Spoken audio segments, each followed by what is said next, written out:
Scores of Ukrainian soldiers have become prisoners of war under different circumstances. Some of them have deserted their ranks, and some of them were taken prisoner in combat. Now, many of those prisoners of war are actually from here in Donbass. Most of them were mobilized into the Ukrainian army at the start of the special military operation. Now, nearly 100 of those who are from Donbass have decided to join the ranks of the newly formed volunteer battalion fighting on the Russian side, called Bogdan Khmelnytsky Battalion. Now, I've met with some of those soldiers who are preparing to enter combat to defend their motherland, and here are their stories. We were in Mariupol when we surrendered to the Russians. They talked to almost all of us about serving for the Russian side.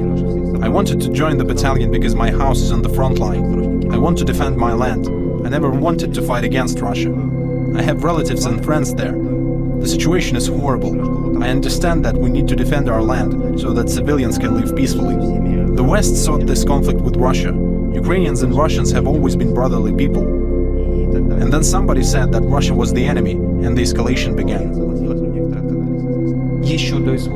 Even before the operation started, I felt there would be a conflict. I decided back then that I would not participate. I deserted my Ukrainian battalion, and I was captured after that. I understood that I would be offered to serve for Russia, and I didn't mind. My relatives stayed in the Lugansk region, so there was nothing for me to do in Ukraine. It hurts me that Slavs are fighting each other. I'm not bad at history.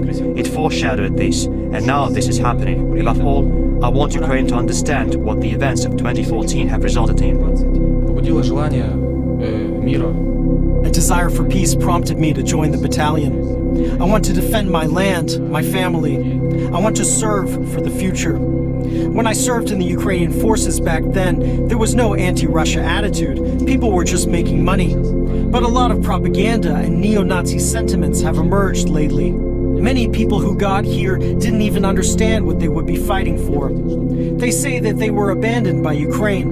Some of them were taken to the front line without any preparation. The people that I spoke with today have been forcefully mobilized into Ukrainian army, and as they told me, they never wanted to fight against their own kind. I've asked them whether they have any hatred in their heart towards the people they will be fighting against, and they said that they're all hoping for peace to finally come to Donbass, and so that their families and friends can finally forget all the horrors of this conflict that lasted for nearly 9 years. Roman Kosarev, RT, Donetsk Republic.